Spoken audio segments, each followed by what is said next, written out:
ఒక్కతూరన్నా ఇట్లా vegetable rice తింటే చాలా బాగుంటుందండి. దీనికి ఎక్కువ అవసరం లేదు. క్యారెట్, బీన్స్ కాయి, బంగాళాదుంప ఉంటే వంకాయలు కూడా వేసుకోవచ్చు.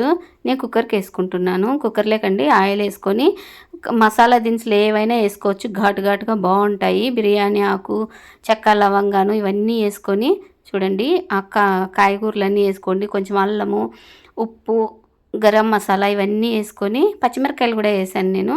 అవన్నీ వేసుకొని 2 గ్లాసులు బియ్యానికి 4 గ్లాసులు నీళ్ళు పట్టుతాయండి. ఎందుకంటే కుక్కర్ కాబట్టి ఎక్కువ వాటర్ అవసరం లేదు, సరిపోతాయి. చూడండి ఒక విజిల్ వేయించుకోండి సరిపోతుంది. పాత బియ్యం అనుకుంటే ఇంకొక విజిల్ వేయించుకోవచ్చు. నాకైతే పొడి పొడిగా బాగా కుదిరిందండి రైసు.